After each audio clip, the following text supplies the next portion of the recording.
picture of your dog? Oh, yeah. I love him. What's his name? Petey. Peter. Peter. Can you get...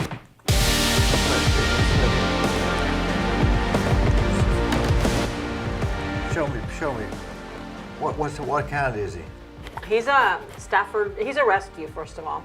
So I didn't know what he was until I did a DNA test, and I got made fun of by everybody. But he's a American Staffordshire Terrier, Lab, and Beagle. Labs are the best dogs. Oh man, this guy is perfect. He's How old perfect. is he? 4. 4. Mm-hmm. Here's mine. That's So Coco. cute. She's got such a sweet face. Never barked at anybody. No. Never. That's him too. You know, Sweet they face. say animals have dogs have one master. They're just connected to one. Is it hot in here? A little bit, but I'm always hot. Let me turn it down. Unless I'm cold. I'm hot unless I'm Are you cold. hot? I mean, a little bit, but I'm okay. Turn it down.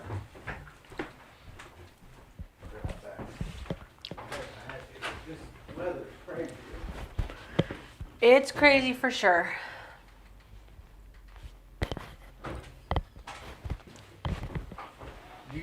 Where'd you get it at the shelter? No, I didn't. Actually, Brenda Wojtek, she rescues. She rescues dogs, Oh. and yeah, she gave him.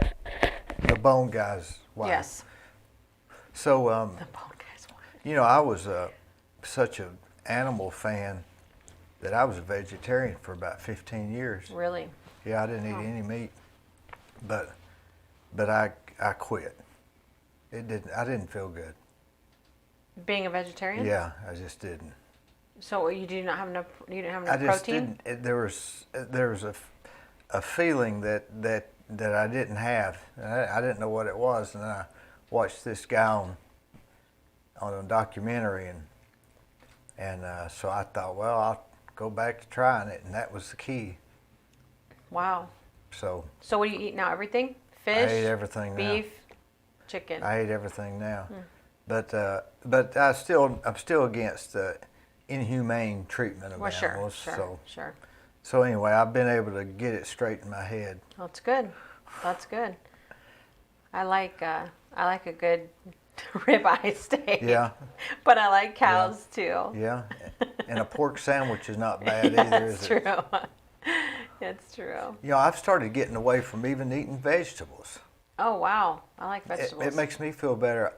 I'm pretty much now going strictly. I've gone to 180 degrees. Now I'm Sounds just that way. almost completely just meat, Wow. and I feel a lot That's better. probably why you're thin. Thin, yeah. That and my nerves. So you're the announcer for Cleveland.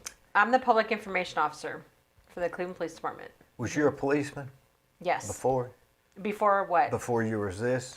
Yeah, the way it works is you have to, everyone has to start out on patrol, which is really probably the hardest jobs that you have that you can do.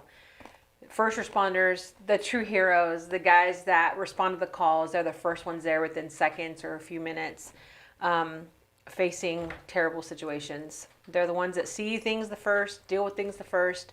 So everyone does that. Thankfully, and kind of unfortunately, it was kind of a different situation for me. But I started off on patrol, but I was a single mom at the time. I had a 7-year-old son. And so with the way the shifts work, my mom and dad had to take care of my son. And so when the opportunity came open for me to become a school resource officer, I applied for that. And so I was actually an officer in the schools. So I had all 6 elementary schools. And then finally ended up with just one when we were able to outfit every officer or every city elementary school with an officer. So did that. And then in 2008, Wes Snyder was chief and asked if I would be interested in being the public information officer, the recruiting officer, the PR officer for the department.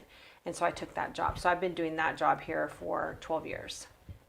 Gonna be 13 this year. Is that better than being on patrol? I guess it is, right? I guess it just depends on who you ask, because there's guys on patrol that would rather be on patrol. Patrol, like I said, it's a hard job, and they have rotating shifts. And I just like it because it fits my personality a lot better as far as connecting with people.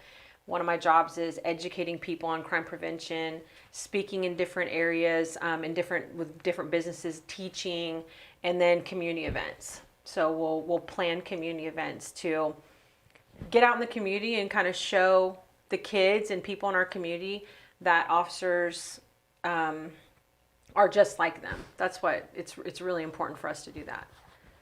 I remember when I was in elementary school, they'd have the firemen come and give you a hat. You know, the fire hat. Oh yeah, the plastic fire hat. Yeah, I've got it here Everybody, somewhere. oh, I'm sure you do. Well. Everybody loves firemen. They're the heroes. Yeah, and you know, on good days. Why is that? Well, because they don't have the type of liability police officers have, and you know, we've got literally seconds to make decisions. It's funny because you know, I think one of my pet peeves is people, I guess, Monday quarterbacking what officers do. Yeah. And unless you have worked and do that job, there's no way that you can understand that. And I read this a lot on social media. You know, people are driving by, they're like, there's 4 or 5 cops stopping one car. It's ridiculous. It's a waste of taxpayers' money. But who's in that car? How do you know who's in that car?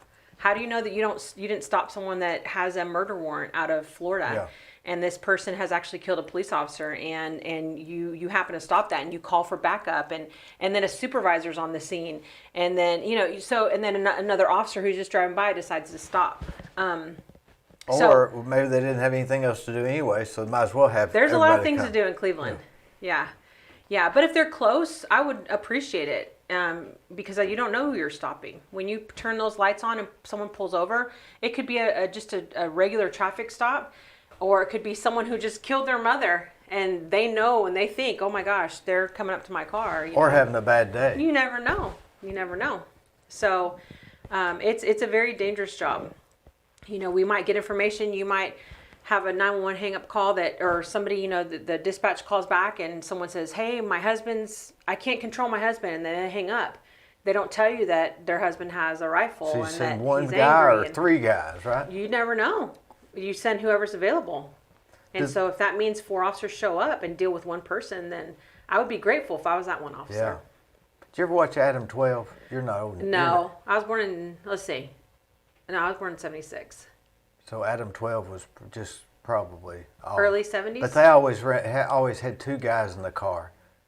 But they don't do that now, do they? I guess they do it in other cities. Yeah, they do in other cities. Is that because the bigger the city, the more the crime? Yes, yeah, and then you have more officers. Here, we have 105 officers right now, but we have just enough to cover our city. So sometimes we'll have lieutenants and sergeants that will put 3 officers in a sector, 2 officers in another sector, 2 officers in another sector. I mean, it just depends on how, if you can put 2 in each sector, that's the best. And the way that the city is divided, it's kind of divided not like a pie, but like in 4s. Mm-hmm. So you got sector 1, 2, 3, which is south of 20th Street, and sector 3 and 4, which is north of 20th Street. So if you can get 2 guys in each sector, or in one sector with 3, then you're doing really well. And that's a pretty good bit of area to cover. That's true. Yeah. So have you been trained in speaking? Well, I've been to schools. The police department sends me to schools, and I have my undergraduate from Lee, and then I got a master's degree at Tennessee Tech. Just graduated from there in 2019. So I think that when you expose yourself and try and invest yourself in education and do a lot of speaking, maybe it just comes natural. If something happens, you have to get on the news and say? I have to write the press release, and then I have to get on the news and tell them kind of play by play about what's going on. How often does that happen? Just depending on when we have a crisis situation. Twice a month? It used to be, but after the pandemic, we haven't really had a lot of things, thankfully, that have happened. It could be between 10 and 15 times a year. Last year, it was probably less than 5. But if I don't go on the news, I'm still responsible for writing press releases if we have a crash or some kind of, I don't know, something that maybe wouldn't warrant the media coming out to the scene, but they still require a response from us. Do you go out to the scene, or do you? Yes, if I'm in town, yes. Regardless if I'm working or I'm not working, it's like I'm pretty much on call 24/7, because if we have a situation that happens, then I get called from the chief or the captain, and then I respond to the scene. So that you can write the report, so you can. Because the media sometimes, like if it's a homicide, they'll come out to the scene. So I have to make sure that we stage them in an area that doesn't allow them to get in an investigator's way. So I kind of put them in a position where I can answer their questions, and then they kind of stay there and they'll wait until I give them more and more information. So you report to the reporters. Yes. Yeah. So they don't have to investigate to give their report, because they might mess up something on the scene. Yeah, or what they'll do is they'll talk to witnesses, and they'll kind of come up with their own narrative on what they think, the community wants. And unfortunately, as we've seen, the media likes to play on emotions, and I think instill fear into people. And it's my job I don't want to instill fear in our community members. So let's just take, for example, there's a homicide, and we know that it was a targeted offense, a criminal offense. It was a targeted criminal offense, which means maybe it was a drug deal or something, and one drug dealer killed somebody else, and they've left and gone back to Chattanooga or wherever they're at, whether they're here or where they have contact. What the media wants to tell you is that somebody has been killed, and we still have a killer on the loose, which technically we probably do. But if you know that it's a targeted thing, why not tell the community that, so that people aren't, oh my gosh, I got to get my kids inside, I got to get my dogs inside, I got to lock all the doors, I can't go out anywhere. And so I think that if they can instill fear in the community, then they like that. It's sensationalism. Why is that? Sensationalism. It gets more viewers. It gets more people talking. It gets more people saying, oh, Channel 3 said this, Channel 9 said this, and people go to their website. They become more popular. But in my case, as an officer, our job is to serve and protect. So I want to give the truth, but I don't want to not give information that would cause people more fear. Because I don't want people to be fearful in my community. I love this community. I want them to be able to walk on the Greenway without fear. If you say a woman was sexually assaulted on the Greenway, there's men that are possibly hiding in the creek or at the trailhead. No one's going to want to walk the Greenway. But anything can happen anywhere. And that's why it's important for me and for our unit and other police officers to teach people to always be aware of their surroundings. So when you're walking out of Walmart and it's 10 o'clock at night, don't keep your keys in your purse. Keep them in your hand. When you're walking, don't be focused on your phone or you're texting, looking around. Why is that? Because you want to see if somebody's watching you. You want to see if somebody's coming towards you. So you don't want to be distracted by going like this? You don't want to be distracted. You always want to keep your eyes open, your ears open. What is going on around you? And if you see something that potentially causes a red flag to go up, you turn around and go back in the store, or you get somebody's attention to help you. But if you're not focused on that, then you'll be caught by surprise. And who knows? You could get robbed. You could get sexually assaulted. It could happen. Somebody could hit you with a buggy by accident. That's true. Yeah. That's true. Yeah, that's true. So there's all kinds of things that can happen. So you've had some obviously training in speaking, I believe. From a young age, I've always kind of been, I don't know, I've liked that, and I connect with people. I like people. I'm an extrovert, so it comes easy for me to do that. So you were at Lee? I went to Lee in '96. Is that how you came to Cleveland? Yes. Yeah. My parents, they actually put me on a plane and sent me over here because I was not good. What was the attraction of Lee? My parents came in '65. Oh. And they met. My dad was from Mexico. My mom was from Virginia. My dad was from a very poor family in Mexico, and he got a scholarship. And so his parents, who were pastors, what did he get a scholarship in? Bible. So they sent him over here on a bus, and he studied for three years, and then that's when his scholarship was up. So he wasn't even given the opportunity to finish college because they only gave him a 3-year scholarship. So he met my mom. They got married. They moved to Mexico to become missionaries, and then finally ended up in California, where I was born. What part of California? Southern California, Orange County. Is that near the border, I guess, or what? The border Let's of see, Southern Mexico. Yeah, no, the Mexico? border. Yeah. San Diego is. San Diego. Yeah, San Diego. Yeah, so we're about 2 hours north of San Diego. My uncle was from San Diego. Oh yeah, it's beautiful Yeah. there. Nah, San Diego's right on the border where Tijuana is, Mexico. How far are you from Phoenix, Arizona? 5 hours. It's probably 6 hours. What about Scottsdale? I don't know. We used to travel a lot to Yuma because that's where my family lives in Mexico, across the border from Yuma. So we would drive about 4 hours and then cross the border into Mexico. Did you ever see that movie, Which one? 310 to Yuma?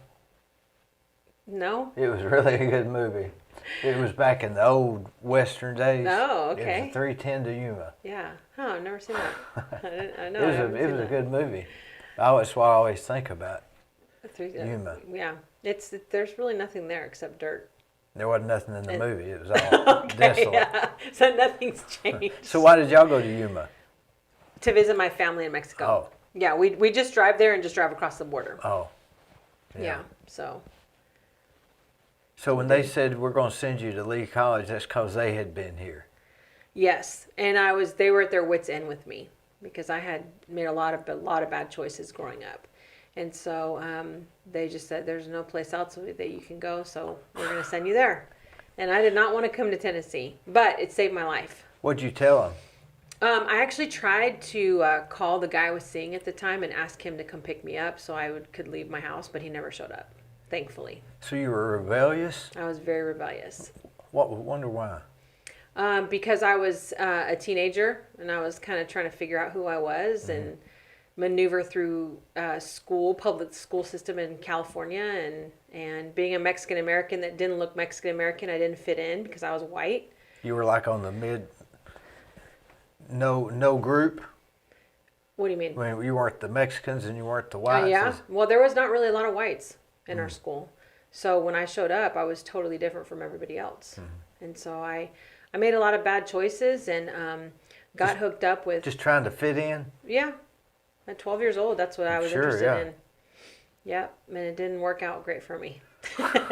But thankfully, my life changed when I came here, and this was my saving grace. When you got here, did you think a bunch of redneck hillbillies? I assume. I didn't think like that because I didn't even know that word then. I did think that Tennessee probably didn't have paved roads, and that people probably didn't drive cars here, and I just figured that maybe California was a little bit more progressive than Tennessee, but I didn't. That was an ignorant, I guess, thought because I didn't know anybody from Tennessee, and I hadn't been here. So, did you look it up on the internet? I literally didn't have time to, because I didn't have time to investigate anything because literally my mom packed my bags, and when I walked in, she said, "You're leaving." It was that day that I was leaving.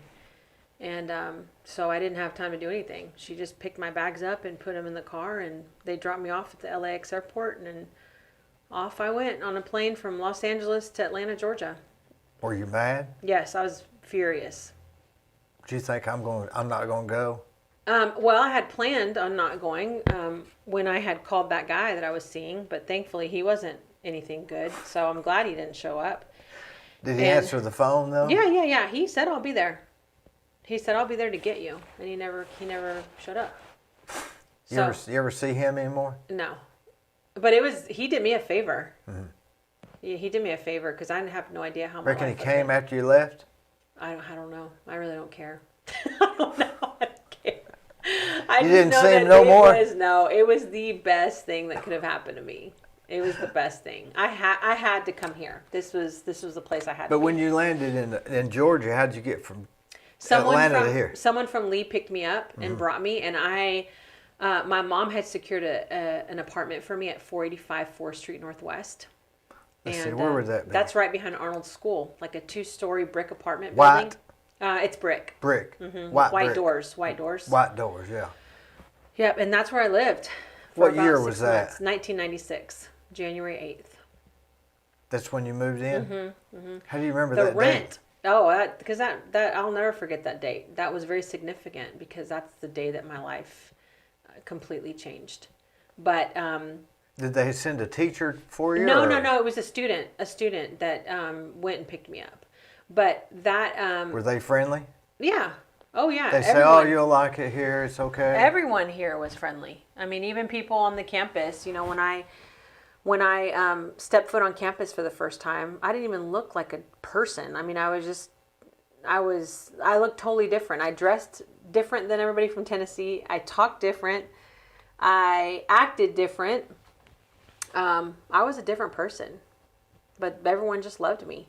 I mean, strangers, you know how they are here. I would walk down Ocoee Street and people would wave.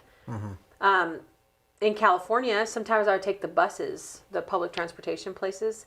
And I remember I was here probably 3 days and went out to Willow and Keith. And I stood there and I looked down Keith Street waiting for the bus. And I was like, where in the world is the bus? You know, where's the bus? So this couple stopped and said, honey, can I help you? And I said, I kind of backed up a little bit. And I said, oh, no, thank you. And they said, okay. And they left. I waited about 20 more minutes. Someone else stopped. Ma'am, do you need help? I was like, no. I was like, why are these weirdos stopping? Like, there's no way in California you're not going to get in a car with anybody. Finally, an older couple stopped. And they're like, sweetheart, do you need something? I said, when does the bus come here? They're like, we don't have buses in Cleveland. I was like, what? How in the world do you guys get around here? They're like, we drive cars. Where do you want to go? I said, I was going to go, you know, to the mall, just somewhere. And So you walked from 4th Street, I guess. Yeah, 4th Street. Yeah, it was just close. Yeah. Just 4th Street down Highland, and then turn left on Willow, and was just standing right there. And I had no idea there was no buses here, so I thought, well, I got to try to get a car. But I had no job.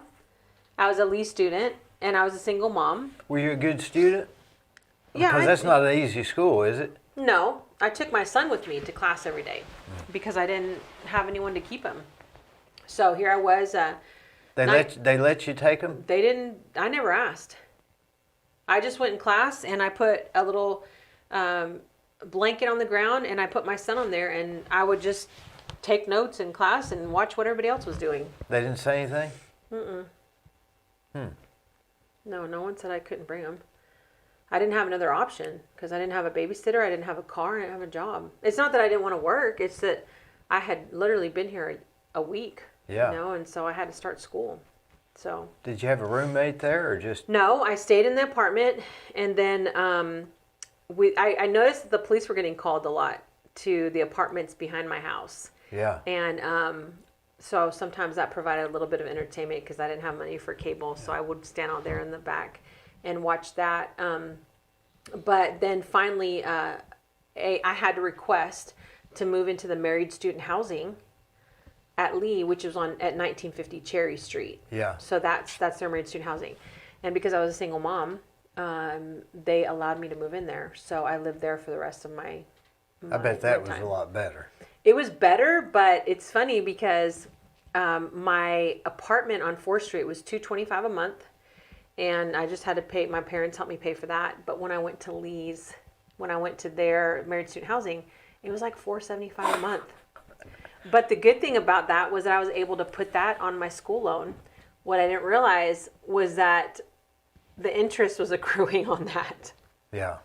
So here, 20 years later, I'm still paying for my school loans. You know, I'm close to being finished, but still Is the paying interest real low?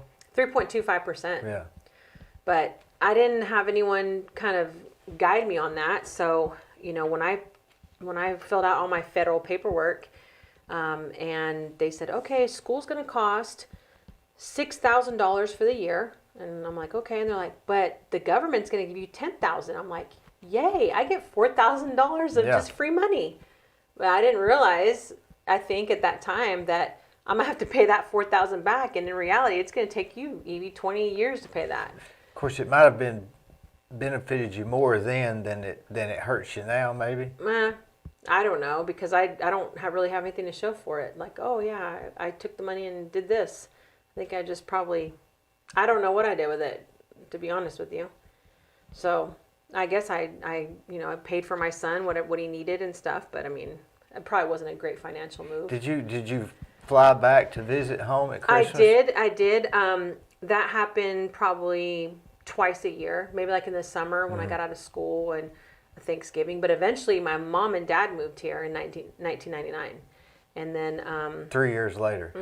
and my sister moved here.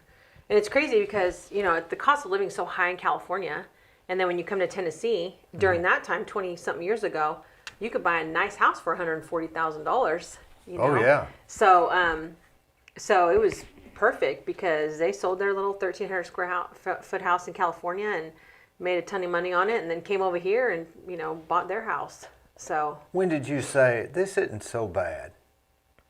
Leave college and when were you not probably- mad at your mother? Oh, within 2 weeks probably, because I knew I had finally gotten to a place where I took responsibility for my son. I took responsibility as a student. I took responsibility as someone who owned their own place of living. It wasn't a home, but it was a home to me, and it was small where I had to clean it and I had to pay bills, and then I went and got some jobs, and so I worked on campus at Lee 10 hours a week, and then I went and got a job at a bank, and then I got another job for Brock's Candy during the summer. Where is that? That's in Chattanooga. I drove there every day to work, and Why not just get a job in Cleveland? I couldn't. I tried different places to find, and that place I think was paying like $18 an hour, and so I was driving over there to work there, just a summer job. So while you're doing that, the other students are Going to their parents' house, yeah. laying by the pool and Yeah. everything else, but they didn't have a child like I did. Yeah. So I had to put him in daycare, and it was difficult. And sometimes when I think back at that time, it kind of hurts my heart because I had to be at Brock's at 8 a.m. and I didn't want to be late. So I would take my son to daycare on Dalton Pike, and I would be there as soon as it opened at like 7 a.m. And then he'd stay there all day, and then I would leave work at 5 p.m. and then take the interstate back to go pick him up, and I would be there about 6. So God. he was the first child there at 2, and then the last child there. So How old was he there? How old? 2. Is he okay with it? Yeah, he doesn't remember. He was happy. For me, it was just sad because that was a choice I made because I chose to have sex when I was 16 years old, and that's part of the responsibility of being a parent. And I was by myself, so I was responsible for feeding him, clothing him, bathing him, teaching him, and taking him to daycare and picking him up because I didn't have anybody else to help me. So it was a difficult time. Boy, those 3 years. Actually, yeah, he was there until he started school, which he started preschool about 5. But when your mother came down, that was some help. Yeah. But then as working as a police officer, I really needed her help because I was working 3rd shift. But now we've skipped. We got to fill in the gap between Brock and police officer. Yes, that's true. Yes. When he started going to school, then I was able to, I was right there at Lee. So he was going to Mayfield Elementary, so he was just right there. And then eventually, when I became a school resource officer, he started going to Arnold because we moved and we were on our own instead of living with my parents. When my parents came here, we did move in with them because when I went to the police academy, I was gone for 10 weeks. So they had to keep my son for 10 weeks. Golly. So, but eventually things worked out great, and he finished school, and now he's living in Colorado. He's 27 years old. So, yeah, he's a good man. He's a good man. What's he doing in Colorado? Right now he is managing some Airbnb properties. So he lives in Colorado Springs, and that's a big touristy place. And so he has a friend who got some investors to help him buy some properties. And so my son manages those 4 properties, and they're booked. I mean, back to back to back to back. Is he into all that wilderness stuff? And Well, he went there because his really good friends live there. And I think that Josh was just kind of trying to figure out, he likes the outdoors, but it was more for the opportunity of doing this, and eventually he wants to buy his own place and do an Airbnb, because that's super popular out there in Colorado Springs. Yeah, it's popular a lot of places. Oh, yeah. I'm not sure how they do that. I guess you just go online and say, I want to stay here and this is available and we'll clean it when you leave. Yep, that's it. And you get a little more than... Sometimes $150 a night. And people rent it 3 days, and then he has to make sure that the people come in and clean it, and then he checks it, and then he checks the next person in at 3 p.m. So the renters leave at 11 a.m. They have the cleaning crew comes in, cleans, he checks it at 2, and then the new renters come in at 3. Is he a real responsible? Yeah, he's very responsible. Sounds like that would be. But he's calling me now going, Mom, can I have $15,000 so I can buy my own house and do my own Airbnb here? I was like, not yet. Not yet. No, I'm still paying my college loans. I'm not going to do that right now. So why did you graduate at Lee in law? They don't have law enforcement there, do they? No, I never wanted to be a police officer. That wasn't my goal. My goal was to do mission work, and I thought I would be somewhere in South or Central America or even Mexico. Like your parents? Yeah, they were missionaries in Mexico, but I mean, I've always wanted to help people and help the less fortunate, and so when I graduated, or when I got close to when I graduated, I had gone into Cleveland High School and I had told my story several times. And so the teacher of the criminal justice class came and asked me, hey, are you interested in a job? And I said, sure, because I had school loans that I had to pay. I was like, I can't do whatever I want to do until I get those things paid off. And so when I went to the police department, he had me fill out the application, and then where it says position applied for, I said, what do you want me to write here? And he said, police officer. And I thought, I don't want to be a police officer. But that apparently, it wasn't really my choice, because I believe that God ordained me to work in that job and to serve this community for as long as he wants me to. Had you ever carried a gun then? No, not legally. Until you became a police officer, till you went to the academy. I mean, I had no idea. Yeah. No, I had no idea. I had no idea about police work or anything like that. I mean, I had some negative run-ins with the police when I lived in California, but I think just the group of people I ran with, so it just caused none of my run-ins with the police before that time were positive. None of them were. Why did they ask you to give a speech for the Cleveland schools? Because they wanted me to talk to kids about the dangers of abusing drugs and alcohol and premarital sex. I had a child at a young age, and then had another one when I was a teenager, and had to walk through placing him for adoption and figuring that whole thing out. And so I think they were just asking me to come so I could talk to the kids and let them know what kind of consequences there are when you make choices. But how did they know that you had these? I think during that time I had spoken different places. I've spoken at churches and organizations, businesses, all kinds of places, and just shared my story. I used to be, I guess, in a place where I kind of felt ashamed.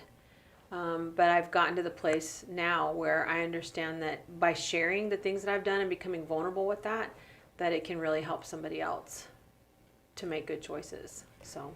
And we all have stuff like that. All of us. So you thought, well, I might as well be a police officer. I don't have nothing else to do instead of being a missionary? No. I didn't think that at all. I thought that there was a divine purpose for me doing that job, because that was not something I chose myself. It was chosen for me. I believe that it was part of my destiny to walk on that road of being a police officer for a purpose. And I know that what that purpose is, because I've been able to help a lot of people with the job that I do. If we think, and I agree with you, a lot of things that happen to us are divine intervention, like the police officer offering you the job. But couldn't the other stuff that caused you to have that been divine intervention too? What do you mean, the other stuff? I mean, getting pregnant early. Couldn't that have been part of the grand scheme of things and not necessarily your fault? Oh, absolutely. No, it was my fault. Yeah, that was my fault. Because that's what I chose that. See, there are things in life where people choose certain actions that can cause and reap certain benefits or certain consequences. And there are things that are chosen for people that can also reap really bad consequences. And I'll give you an example of that. When I was, during that time between 12 and 19, I was experimenting with a lot of things, with drugs and alcohol. And I chose to have sex before marriage. And because of that, I got pregnant at 16. And because of that, my son is not an accident. He's not a mistake. I believe that the Lord created him to be my son, and there's purpose for his life. But there were serious consequences because of that. Consequences for me having to leave him at daycare for 11 hours a day, not being able to be home with him and spend a lot of time with him because I was always working or going to school.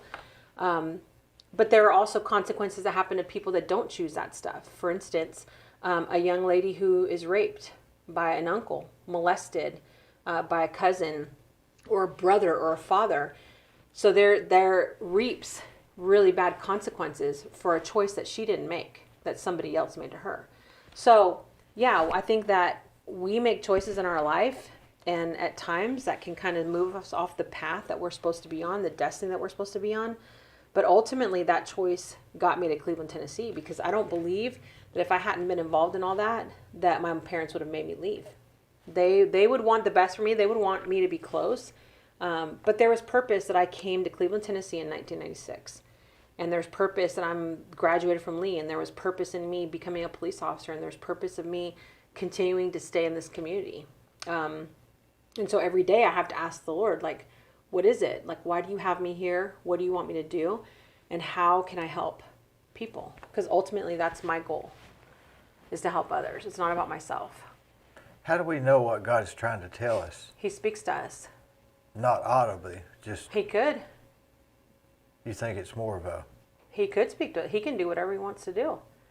Yeah, he can speak to us audibly if he wants to. I've never heard him speak audibly.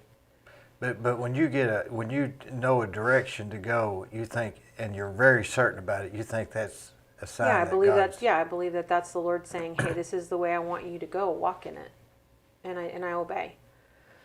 Now, do we make mistakes? Absolutely, every single day. I do something I shouldn't do, say something I shouldn't say, but the good thing about him is that he's a good father and he loves us so much, and he has purpose for us. If you honestly think that you're just here on this earth just to fulfill a purpose of being a builder or whatever, no, God has, and that could be obviously his divine plan for you to help other people, but we're not just here to just live. We have purpose. There's purpose. So we have to be very intentional about everything that we do every single day. Every day being attentive to his voice, saying, okay, how can I help someone today? What can I do to please you? How can I be a blessing to somebody else? And in that obedience, he blesses us. But you had some training in speaking. We're going back to that. I don't know. I don't know. Do I talk any different than you? You talk deliberate. Well, I have something deliberate to say. Yeah. So have you had some training in school? I mean, 4-H or? No, I didn't have 4-H. I don't know. Girl Scouts? No, I was never a Girl Scout. Public speaking of any kind? No. I mean, Wes obviously saw something like that. I guess he did. Yeah. I guess I'm good friends with Wes. Yeah. He's a smart guy. He is a good guy. Smart guy. Yeah. So, now you've written a book. I assume that this book has something to do with what you think is your mission. So, yes. So anyway, so I'll just tell you this. This book, I did not write the book. What I did was I met with a lady named Wendy Brown for an entire year on Saturdays from 10 a.m. to 12 p.m. And I told her my story. Where's she start from? to finish. She lived here in Cleveland. Now she's living in Colorado Springs because she's a counselor for Focus on the Family. So I shared my story with her, and she wrote this book. It has pictures in it of me and how I used to look and all that kind of stuff, my family. And then, and then it came out, and So this book. So that's your name, Evie West. Mm-hmm. So this is sort of your, not biography, but it's my life story. Yeah. Yeah. But that story ended when I talked about placing my son for adoption. But since this book has been published, I've met my son. And so I'm in the process now of writing a second book. And I'm basically going to take this one and I'm going to reword it, and I'm going to talk about all the things that I did then, and then meeting my son and how that's changed my life, and then really talk about how things in life can kind of stunt your growth. There are things in life that happen to us that can stunt our growth and not allow us to move forward. And the good news about that is that you can be free from that stuff. You don't have to stay in that place of hurt and trauma. And I think you see a lot of that when, like, in the job that I'm in, because people don't call the police to say, hey, come over and look at the roast I made. It's beautiful. They come in and they call the police and say, my husband just shot himself. My kid is dead on the ground from, looks like an overdose. My daughter's been raped, something like that. And so there's always things that happen in our lives. And they could be small pains or they could be large ones. Like small as far as maybe being rejected by your father. Like my son, for instance, when he was growing up, his father wasn't around. And so he has to go through those feelings of abandonment and maybe some insecurity because, like, how come he didn't want to be with me? How come he didn't want to be around me? How come he didn't want to be part of my life? So it could be those kind of hurts. Mm-hmm. That's where you get the word revolving choices. Well, I kept making decisions that really not just affected me, but affected so many people. And when you make choices like that, you not only hurt yourself, but you hurt people around you as well. I hurt my parents. I mean, my parents were scared to death that, they said, oh, when we heard police sirens, we thought they were going to come to our house and tell us that you were dead somewhere. Because I was hanging with the wrong bunch. And so, so just continuing to make those choices over and over again until ultimately, I got moved out of there and can't come here. But in life, we just have to understand things hurt us and there's trauma that happens, but we don't have to stay in that spot for the rest of our life. Maybe it's not necessarily the choice we make, but it's the next one we make. That's important too, right? Every choice we make has either a positive consequence or a negative consequence. And sometimes we don't even know if it's a big deal yet. You're right. It could be down the road. Yeah. Who inspires you? I mean, we talk about inspiring people, but who inspires you?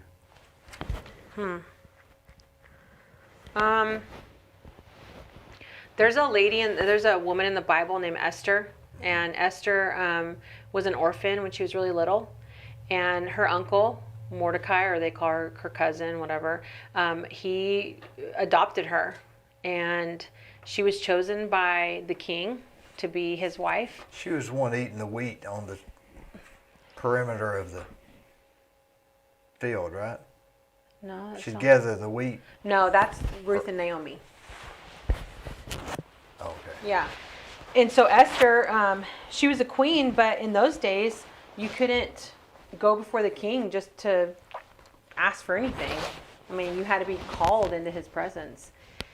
And there was a guy named Haman who was the king's, worked for the king and had devised a plan to kill all the Jews. And so Mordecai told Esther about that plan that Haman had. And so Esther, without being called before the king, she went in his presence to plead on behalf of her people, the Jews. And that was a life and death situation for her because she could have not said anything, said, oh, I can't go before the king, my husband, because if I do and I'm not called, he can take my head off, you know. But she chose, because she was so passionate about her people and she was passionate to help other people, that she was going to risk her own life to save somebody else's. And to me, that boldness and that courage is far beyond more than anyone else that I have known in this lifetime has done. And I admire that, and I want to be that type of person, that no matter what the norm is, no matter what everybody else is saying, I have to hold true to my convictions as a believer in Jesus, but also like a pro-life advocate. I'm against abortion. Do I not like the women who have had abortion? No. I love them, and I want to educate people on how important it is for us to stand up for life, even if it risks our reputation or our own life, because I'm very passionate about that. So if you believe in something, then no matter what everybody else says around you, if you believe it and you know it's truth, then you stand up for it, and you be an advocate for that, because that is what counts in life. Boy, that's a lot of thinking. Yeah, it's a lot to process. Sorry. No, I got it. But so if somebody buys this book, they'll learn more in depth of what you've just told us. Yeah, I mean that's about my life up until the adoption, until after the adoption. Yeah. But I think right now I'm getting low on those books because I haven't ordered any more, because I'm writing a new one, and I'm going to take that one and incorporate in this new one. Who did the publishing? Pathway, locally. Yeah. Pathway. So what do they charge you to make this? Probably $6 or $5, something like that, and then I would sell them for $10, and then I would take the extra money and. So if somebody wants to buy this book, where do they go? Well, I guess they could contact me on Facebook, but like I said, I don't have that many more of those left. I didn't want to order anymore because I'm writing a new one. So, and it's gonna be that book in the new one. So it will just be like there's one book. You know, you don't have to buy that one. What's it going to be titled? I'm still kind of milling on that. I'm still kind of waiting on that to see if it's going to change. I mean, I have something in my mind, but I'm not sure if I'm going to stick with that. We'll what see. if you said it's all choices? Yeah. It's all choices. Possibly, yes. Now, is there anybody in Cleveland that you sort of, boy, I really look up to that person, or besides this Wendy Brown? It sounds like she's pretty. Oh, I like her pretty too. Spot on. She looks familiar too. She's a writer from here. Yeah, she's a writer. I think Kay Horner is someone that I respect a lot. Kay Horner was the director of the New Hope Pregnancy Care Center when I went in '96. She didn't know me from anybody, but when I walked in here, a girl from California looking to have an abortion and not realizing that I walked into a pregnancy center, she loved me. She prayed for me. She gave me maternity clothes. She helped me, and I want to be that type of person that will help anybody at all costs. I think that's super important. I believe you. It's evident that you're doing that. Yeah. Are you going to stay with the police department? Yeah, I plan to. As long as he has me there, unless God decides to move me and say, yep, I got someplace else for you to go. But I love my job. I absolutely love it. Like, sometimes I hear people complaining about their job, and I feel sad for them because I love going to work. Do you have an office in there? Mm-hmm. Just your very own office? Yeah, my very own, yeah. You get there like at 8 o'clock or 9 o'clock? 8 o'clock. I work 8 to 4. And I never know how my day's going to go. I could walk in there and just be like, okay, I don't have anything on my schedule this morning. And then someone say, hey, there's someone down in the lobby for you. And then I could go and spend 2 hours with a complete stranger that I don't know because they're going through trauma. What are some of the groups that, if someone's in this situation or similar situation that you were in, who could they go to get help from?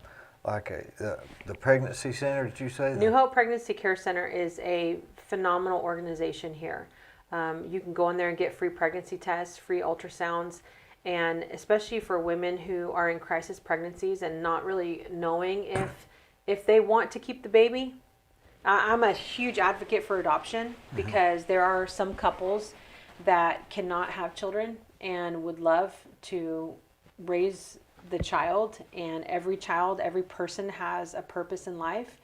And so I don't believe that we should just discard humans with the trash.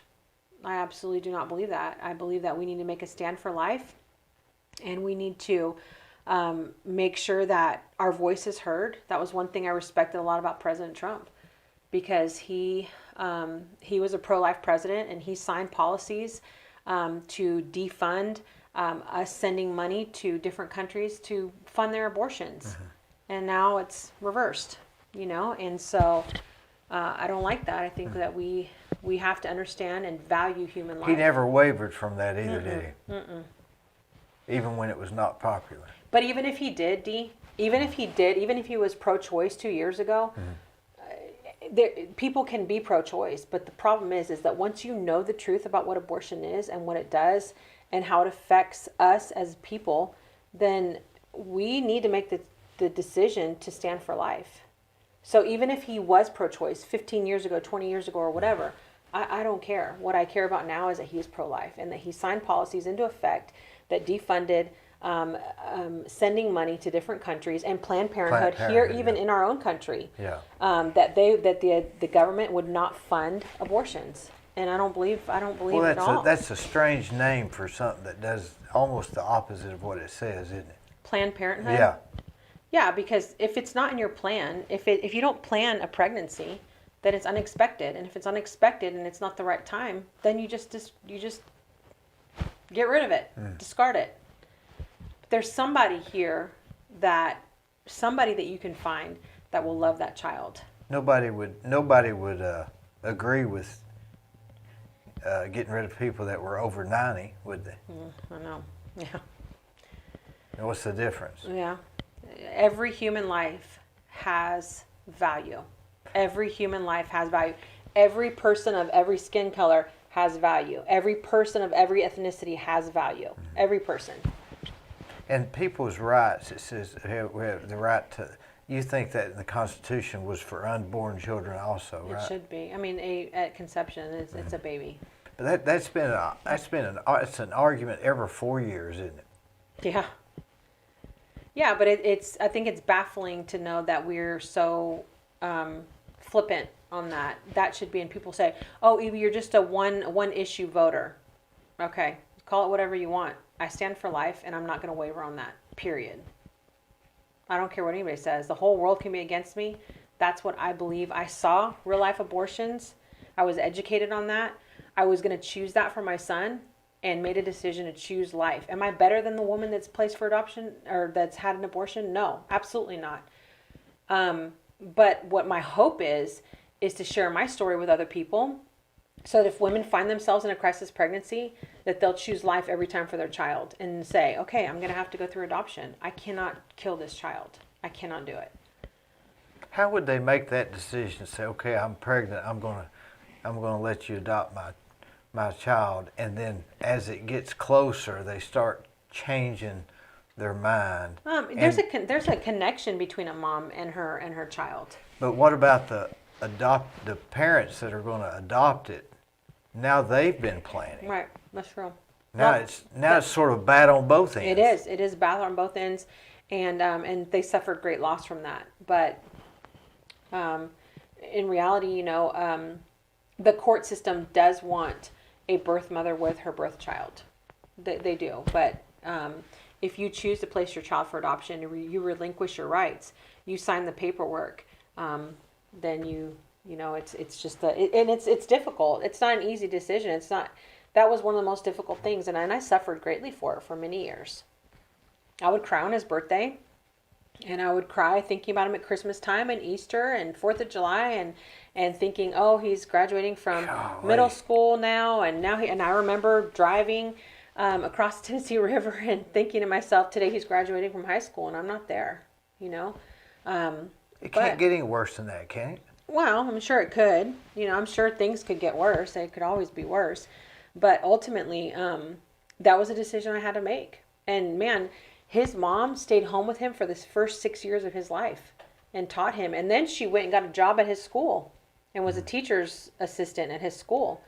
And so she took him to school. She brought him home from school. She was home, unlike me, where my son was in a daycare from 7 a.m. to 6 p.m. Monday through Friday.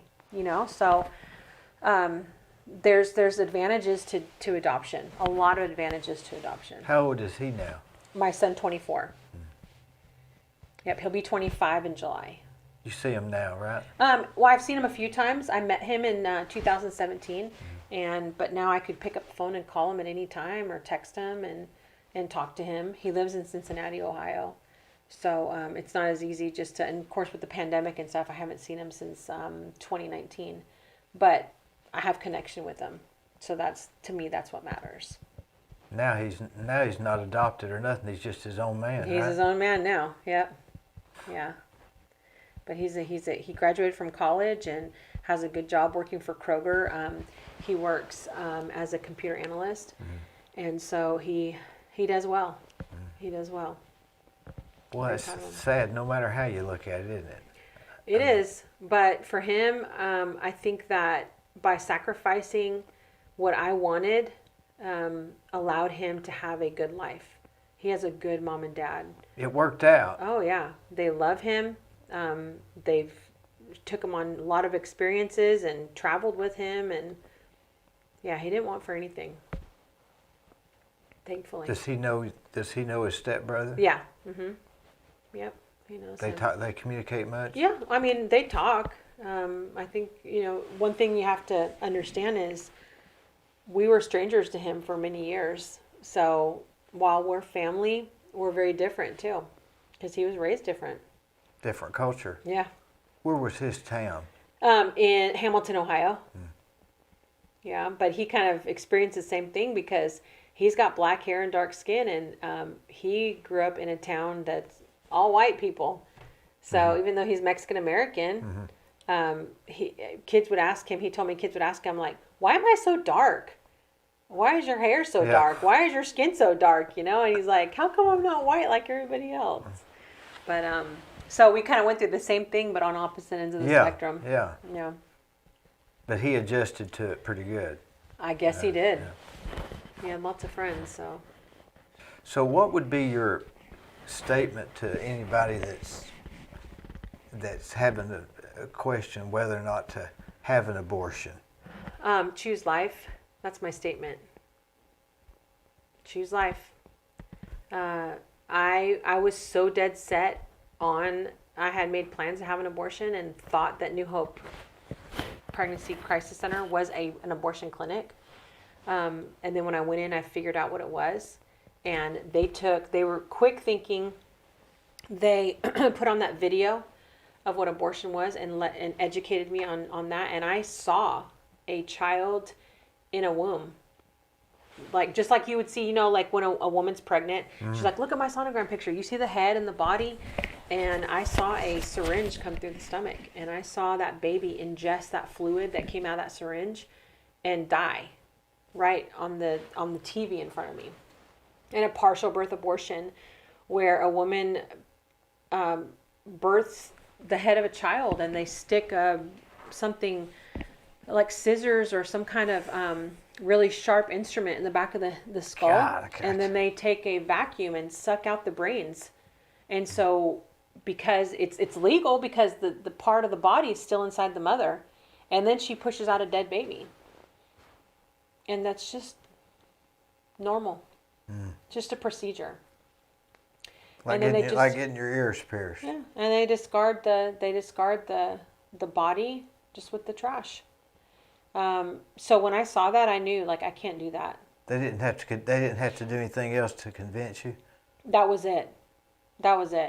And I was in a worse predicament because I couldn't have an abortion because now I had no other option. Other than adoption. So. So you had to wait. Yeah, I carried my son to term, and then had him at Bradley Memorial, and I had already chosen the parents, and they came down and spent time with me, and And then on July 31st of 1996, I gave my son to the family, and I stood in the circle, the front circle of Bradley Memorial, and watched as they drove off with my son, and not knowing in my life if I was ever going to see him again, which was, it was like ripping your heart out. And your other one was 3 at the time. Yep. But it was for the best. It was what I had to do. I had to do that. I was still in school. I was working 3 jobs. There's no way I could have handled a newborn, a 3-year-old, and gone to school and worked 3 jobs. And there's no way I couldn't have done it. You'd have been in the funny farm. Yeah, probably. Yeah. Well, it sounds like you're doing mission work just like your parents were. Yeah. Hopefully. Just from another angle. Yeah. Yeah, it's all, I mean, anytime that you help people, it's mission work. Anytime you help people, it pleases God's heart.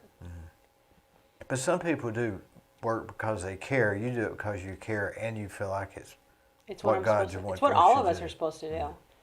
It's what all of us. I mean, if you read the Bible and look at Jesus' life, everywhere he went, he touched somebody. He, like the lame person, they walked. The person that was sick, the person that was dead, he raised from the dead.